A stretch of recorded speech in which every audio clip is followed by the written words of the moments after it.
అప్పుల బాధలు వెంటాడుతున్నాయా? అయితే 6 జేవిఆర్ వారి జాతిరత్నాలు ధరించండి.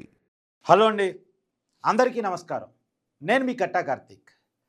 సాక్షి ఎపిసోడు అరెస్టుల పర్వం గురించి అందరూ వార్తలు వింటూ ఉన్నారు. సాక్షి ఛానల్లో గత కొన్ని ఏళ్లుగా డిబేట్లు నిర్వహిస్తున్నటువంటి senior journalist Kommineni Srinivasarao arrest నిన్న హైదరాబాద్లో జరిగింది. ఇవాళ కోర్టు ముందు ప్రొడ్యూస్ చేశారు. ఇదొక పక్కన జరుగుతూ ఉంది. ఇంకొక పక్కన అమరావతి వేశ్యల రాజధాని అంటూ కామెంట్ చేసినటువంటి సీనియర్ జర్నలిస్టుగా చెప్పబడుతున్నటువంటి కృష్ణరాజు కోసం వెతుకులాట జరుగుతూ ఉంది. అతను ఇంకా దొరకలేదు. కానీ అతని పేరుతో ఒక వీడియో మాత్రం హల్చల్ చేస్తూ ఉంది. అతను మాట్లాడినటువంటి వీడియో తన వ్యాఖ్యలను ఇంకా సమర్థించుకుంటూ పాత పేపర్ క్లిప్పింగ్స్, వీడియో క్లిప్పింగ్స్ ఇవి చూపిస్తూ అమరావతిలో గతంలో పోలీస్ రైట్స్ జరిగాయి కాబట్టి పోలీస్ రైట్స్లో వ్యభిచారానికి సంబంధించిన కొంతమంది అరెస్ట్ అయి ఉన్నారు కాబట్టి, దొరికారు కాబట్టి అందుకే ఈ కామెంట్ చేశాను అనేటువంటి సమర్థించుకునేటువంటి ప్రయత్నాన్ని ఇంకా చేస్తూ ఉన్నాడు. అంటే చేసిన తప్పుని ఇంకా సమర్థించుకునే ప్రయత్నం చేస్తూ ఉన్నారు. పోలీస్ రైట్స్ దొరకటం, అక్కడక్కడ వ్యభిచార ముఠాలు వేషలో దొరకటం, లేదంటే విటులు దొరకటం, ఇవాళ ఒక అమరావతి ప్రాంతంలోనో, ఒక విజయవాడ నగరంలోనో, ఒక గుంటూరు నగరంలో మాత్రమే కాదు, దేశంలో అన్ని చోట్ల జరుగుతూనే ఉంటాయి. పోలీస్ రైట్స్ జరుగుతూ ఉంటాయి, పేకాడే వాళ్ళు దొరుకుతుంటారు, వ్యభిచార ముఠాలు దొరుకుతూ ఉంటారు, దొంగతనం చేసేవాళ్ళు దొరుకుతూ ఉంటారు, నేరాలు చేసేవాళ్ళు దొరుకుతూ ఉంటారు. ఇది సహజమైనటువంటి ప్రక్రియ. ఇది కేవలం ఒక ఏరియాలోనే అలా జరిగిద్ది అంటానికి ఏముండదు.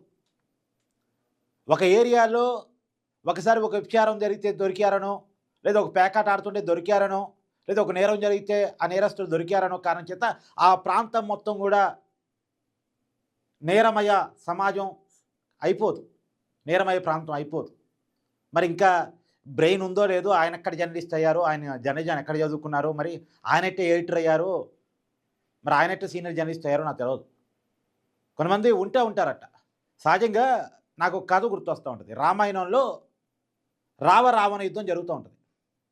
రావణ యుద్ధం జరుగుతూ ఉంటుంది. జరుగుతుంటే అంటే అప్పుడు ధర్మయుద్ధం. పొద్దున పూట స్టార్ట్ చేస్తారు, ఈవినింగ్కి క్లోజ్ చేస్తారు. గంట కొట్టినప్పుడు స్టార్ట్ అవుద్ది, గంట కొట్టినప్పుడు క్లోజ్ అవుద్ది. తర్వాత యుద్ధం ముగిసిన తర్వాత అటు రావణ సైన్యాలు కానీ, ఇటు రామ సైన్యం కానీ రివ్యూ చేసుకుంటూ ఉంటారు. ఇలా యుద్ధం ఎలా జరిగింది, మన స్ట్రాటజీ రేపు ఎలా ఉండాలి, మనం గెలుపు వైపు ఉన్నామా లేదా, మన వాళ్ళు ఎంతమంది చనిపోయారు, మనం ఎంతమందిని చంపేయగలిగాం, మనం ఎలా ఎదుర్కోగలిగాం, ఇదంతా ఒకసారి రివ్యూ చేసుకుంటారు. రివ్యూ చేసుకునే క్రమంలో రాములు వారు తన సైనాధిపతులతో మీటింగ్ పెట్టారు. ఈ రోజు వరకు యుద్ధం ఎలా జరిగింది అని చెప్పేసి. యుద్ధం ఎలా జరిగింది అని పెట్టినప్పుడు సైనాధిపతులు అంటారు, సార్ రాక్షసులు చాలా బలంగా ఉన్నారు, మన పక్కనే వనరులు ఉన్నారు, వాళ్ళ దగ్గర కూడా ఆయుధాలు, 2 రావణాసుడికి అనేక తలకాయలు, ఇవన్నీ రాముడికి చెప్తా ఉన్నారు. ఏం పర్లేదు, మీరేం భయపడకండి, నేను ఒక్క బాణం, రామబాణం కనుక వదిలానంటే వాళ్ళంతా చనిపోతారు. కాకపోతే అందరూ ఒక్కసారి చనిపోవటం అనేటువంటిది ధర్మం కాదు, సృష్టి విరుద్ధం, అందుకే నేను రామబాణం వదలట్లేదు అంటే, ధర్మం బతకాలంటే మీరు వదలాలి రాములు వారు అని చెప్పేసి వాళ్ళు రాములు వారికి సూచిస్తారు.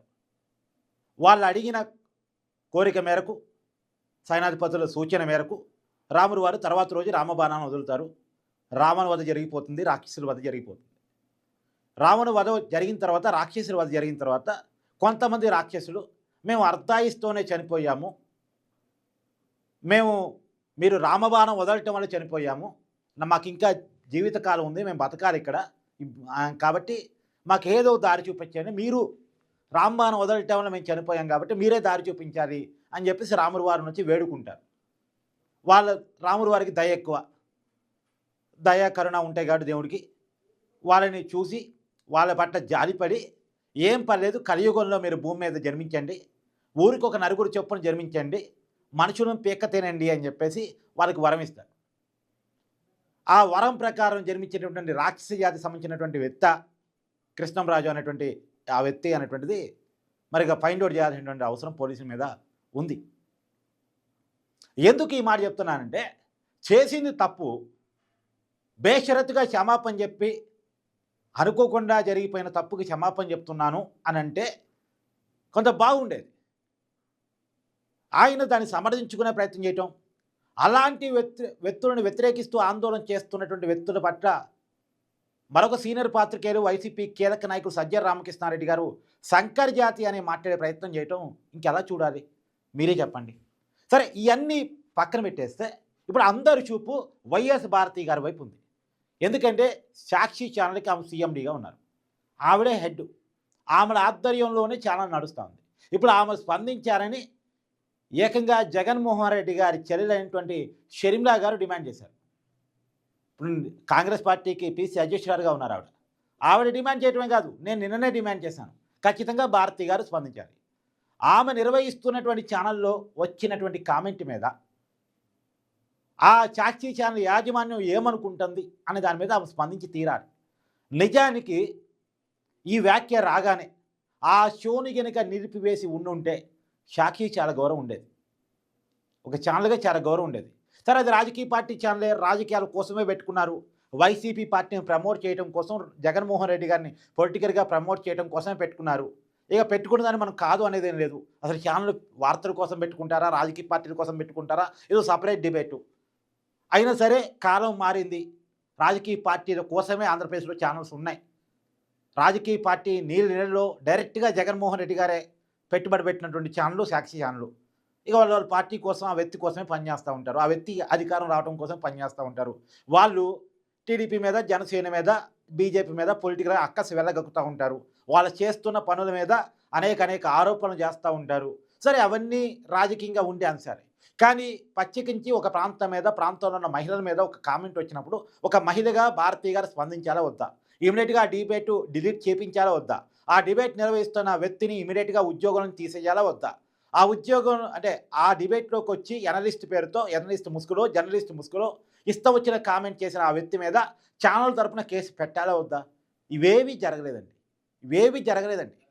పైగా భారతీ గారు ఇంతవరకు స్పందించలేదండి. జగన్మోహన్ రెడ్డి గారైనా స్పందించారు. జగన్మోహన్ రెడ్డి గారి స్పందన కూడా ఆశ్చర్యంగా ఉంది. జరిగినటువంటి కామెంట్ని ఖండించడానికి ఆయనకు తీరిక లేదు, ఓపిక లేదు. కానీ జరిగిన అరెస్టును మాత్రం ఖండిస్తూ ట్వీట్ చేశాడు. జరిగిన అరెస్టును కూడా ఖండిస్తూ ట్వీట్ చేస్తూ, జర్నలిస్ట్ అన్న మాటలకి జర్నలిస్ట్కి ఏంటి సంబంధం, అంటే యాంకర్కి ఏంటి సంబంధం, గెస్ట్గా వచ్చిన వ్యక్తి ఆయన ఇష్టపూర్వకంగా మాట్లాడుకున్నాడు, దానికి యాంకర్కి ఏంటి సంబంధం అనేటువంటి పాయింట్ ఓ లాజిక్ని లేవనెత్తే ప్రయత్నించారు. నిజానికి ఆ లాజిక్ కాలానికి నిలవంది. ఎందుకంటే ఆ జర్నలిస్టు చెప్తున్నటువంటి మాటలని అక్కడున్న యాంకరు ఆపలేదు, పైగా సమర్థించే ప్రయత్నం చేశాడు. ఫస్ట్ వద్దు అనే ప్రయత్నం చేస్తూ ట్రోల్ అవుతారు, అందుకే వద్దు అన్నాను. ట్రోల్ అయినా వాస్తవాలు చెప్పాలి కదా అని జర్నలిస్ట్ అంటూ అవునవును నేను చదివాను టైమ్స్ ఆఫ్ ఇండియాలో సమర్థించే పనిని యాంకర్ చేశాడు. ఆ వ్యాఖ్యలను సమర్థించే పని యాంకర్ చేశాడు. పైగా అతని షోలో ఎలో చేశాడు. తర్వాత కూడా ఆయనతో మాట్లాడించారు. యాక్చువల్గా ఒక సీనియర్ జర్నలిస్ట్గా చెప్పబడుతున్న కొమ్మనేని శ్రీనివాసరావు గారు సహజంగా అప్పటికప్పుడు చేయాల్సిన పని ఏంది? I don't allow that words, please get out my show అని చెప్పాలి. కానీ చెప్పకుండా ఎలో చేశారు. ఎలో చేయటం ఆయన తప్పు, సమర్థించడం ఆయన తప్పు. కాబట్టి ఖచ్చితంగా ఆయన మీద కేసు నమోదు అవుతుంది, అరెస్ట్ అవుతారు. ఇప్పుడు జగన్మోహన్ రెడ్డి గారు లాంటి స్థాయి ఉన్న వ్యక్తులు, మాజీ ముఖ్యమంత్రి అయిన వ్యక్తులు ఏం చేయాలంటే ఆ వ్యాఖ్యలను ఖండించాలి. నేను పెట్టుబడి పెట్టిన ఛానల్లో, భారతీ గారు చైర్మన్గా ఉన్నటువంటి ఛానల్లో ఇలాంటి వ్యాఖ్యలు రావడం దురస్కరం, బాధాకరం. ఎందుకంటే మేము కూడా అమరావతిలోనే ఉంటాం కాబట్టి ఆ వ్యాఖ్యలు, ఆ కామెంట్స్ మాకు కూడా తగులుతాయి. కాబట్టి దయచేసి ఆ కామెంట్స్ మేము కూడా ఖండిస్తున్నాం, అవసరమైతే మేము కూడా కేసు పెడుతున్నాం, వాళ్ళని కఠినంగా శిక్షించాలి అని చెప్పేసి వాళ్ళు డిమాండ్ చేసి ఉంటే పెద్దరికంగా ఉండు, గౌరవంగా ఉండు, వాళ్ళకి మహిళల పట్ల చాలా గౌరవం ఉంది, చిత్తశుద్ధి ఉంది అన్నట్టుండు. పైగా దాన్ని కొమ్మనేని గారి అరెస్టుని వయసుతో లింక్ పెట్టి మాట్లాడే ప్రయత్నం చేస్తున్నారు. వయసు రీత్యా అరెస్ట్ చేయకపోవటం ఏమైనా ఉంటుందా? ఇప్పుడు చాలామంది పేర్లు వస్తున్నాయి. రంగనాయకమ్మ అనేటువంటి ఒక ముసలావిడ్ని వైసీపీ హయాంలో ఎలా అరెస్ట్ చేశారు? 70 ఏళ్ళకి పైగా ఉన్నటువంటి ముసలావిడ్ని, 80 ఏళ్ళు పైగా అట, కరెక్ట్గా సబ్జెక్టు కరెక్షన్ ఏజ్. తర్వాత అంకబాబు ఇంకో పేరు కూడా బాగా వైరల్గా మారింది. ఆయన్ని ఎలా ఇబ్బంది పెట్టారు, ఆయన కూడా 70 ఏళ్ళకి పైగా వయసు ఉన్నటువంటి ఒక సీనియర్ జర్నలిస్టుని ఎలా అరెస్ట్ చేశారు ప్రభుత్వాన్ని ప్రశ్నించినందుకు అనేటువంటి విషయాలు బయటకు వస్తూ ఉన్నాయి.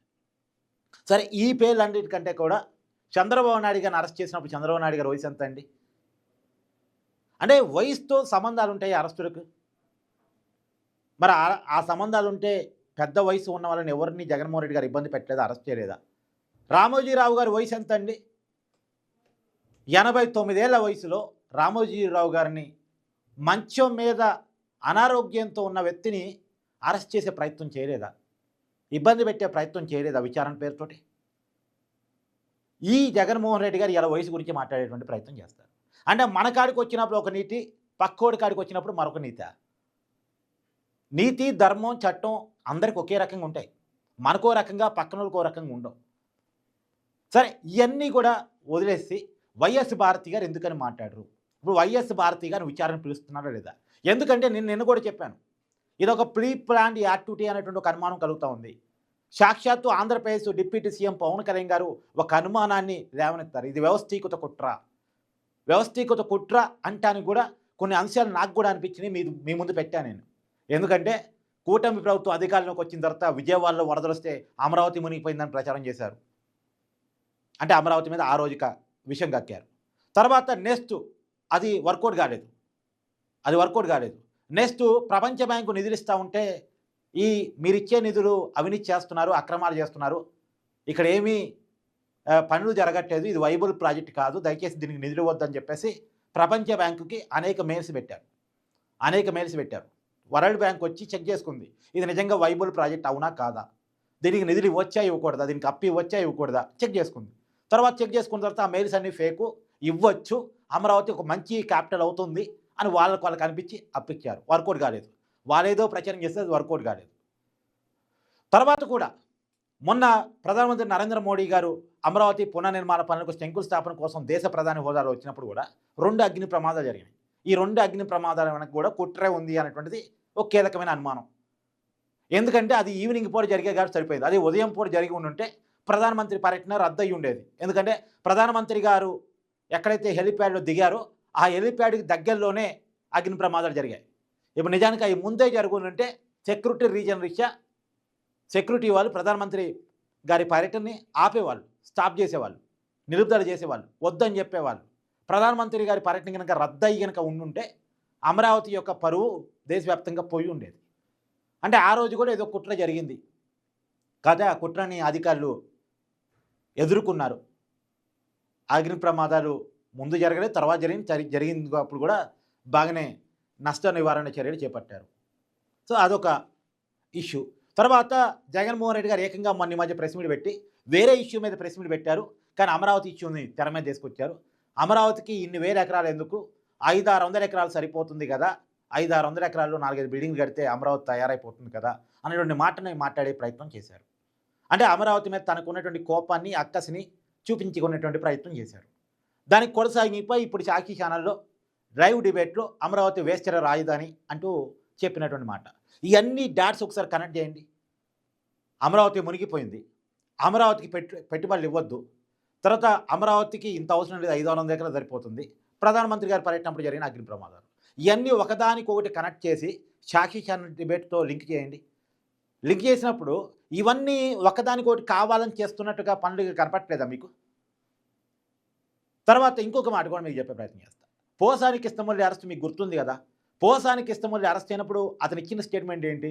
మేము ఏ ప్రెస్ మీట్ పెట్టినా ఏం మాట్లాడాలన్నా మాకు సజ్జల రామకృష్ణారెడ్డి గారు స్క్రిప్ట్ పంపిస్తారు, సాక్షి ఆఫీస్ నుంచి స్క్రిప్ట్ వస్తుంది అంటారు. అంటే వాళ్ళ బూతులు తిట్టేది వీళ్ళే స్క్రిప్ట్ ఇస్తారు, వాళ్ళు ఏం మాట్లాడాలో వీళ్ళే చెప్తారు. కాబట్టి ఇప్పుడు ఆ ఎనలిస్ట్ సొంత మాటలు మాట్లాడా, వీళ్ళు మాట్లాడమన్న మాటలు మాట్లాడా? ఇదంతా వ్యవస్థీకృత కుట్రేనా? ఇట్లా అనుమానాలు వస్తూ ఉన్నాయి. ఈ వ్యవస్థీకృత కుట్ర అనుమానాలు ఉన్నాయి కాబట్టి సాక్షి ఛానల్ యాజమాన్యం కూడా ఏత్రిగా దీంట్లో పెట్టారు. కాబట్టి సాక్షి ఛానల్ యాజమాన్యం అంటే భారతీరెడ్డి గారే కాబట్టి భారతీరెడ్డి గారిని విచారణ పిలుస్తున్నారా లేదా? సరే, విచారణకి పోలీసులు పిలుస్తారా, ప్రభుత్వం పిలిచిద్దా? అదో పక్క అయితే బాధ్యతగా ఛానల్ యాజమాన్యంగా మేడం స్పందిస్తున్నారా లేదా? ఇది మెయిన్ పాయింట్ కదా, కీలకమైన పాయింట్ కదా, కీలకమైన పాయింట్ కదా. ఒక మహిళ ఉండి, అందులోనూ అమరావతి ప్రాంతంలో తాడేపల్లి ప్యాలెస్లో నివాసం ఉంటున్న ఒక మహిళ ఉండి, అమరావతి మహిళల మీద చేసిన కామెంట్స్ తన సొంత ఛానల్లో ప్రచారం కాబడినప్పుడు తను స్పందించాల్సిన బాధ్యత ఉంటుందా లేదా? ఒక అమరావతి మహిళగా స్పందించాలి, రాజధాని మహిళగా స్పందించాలి, 2 ఒక మహిళగా స్పందించాలి. సగటు మహిళగా. 3 సాక్షి ఛానల్ యాజమాన్యంగా స్పందించాలి. ఈ 3 రకాల్లో ఏదో ఒక వర్షన్ అంటే 3 రకాలుగా చూసినా ఆమె స్పందించాల్సిన పరిస్థితి ఉంది. మరి ఆమె స్పందిస్తున్నారా లేదా? స్పందించకపోతే మౌనం అర్ధాంగీకారం అని అనుకోవాలి. అంటే వ్యవస్థీకృత కుట్ర నిజంగానే జరిగి ఉండొచ్చు. ఈ కామెంట్స్ విషయం జగన్మోహన్ రెడ్డి గారికో లేక భారతీ గారికో ముందే తెలిసి ఉండొచ్చేమో అని ఒక అనుమానం కలిగింది. స్పందించకపోతే కలిగింది. స్పందిస్తే పాపం వాళ్ళు తప్పేం లేదబ్బా, వాళ్ళు బాగానే ఖండించారు, విషయం రాగానే తీవ్రంగా ఖండించారు అనేది ఒకటి పడింది. కానీ అది జరగలేదు. ఇష్యూ జరగగానే కొమ్మినేని శ్రీనివాసరావు గారిని ఉద్యోగం నుంచి పీకేలేదు, వాళ్ళ ఛానల్ తరపున కేసు పెట్టలేదు. జరిగిన దాని మీద పెద్దగా స్పందన లేదు కాబట్టి ఒక కీలకమైన అనుమానం మాత్రం కలుగుతూ ఉంది. చూద్దాం ఏం జరగబోతుంది ముందు.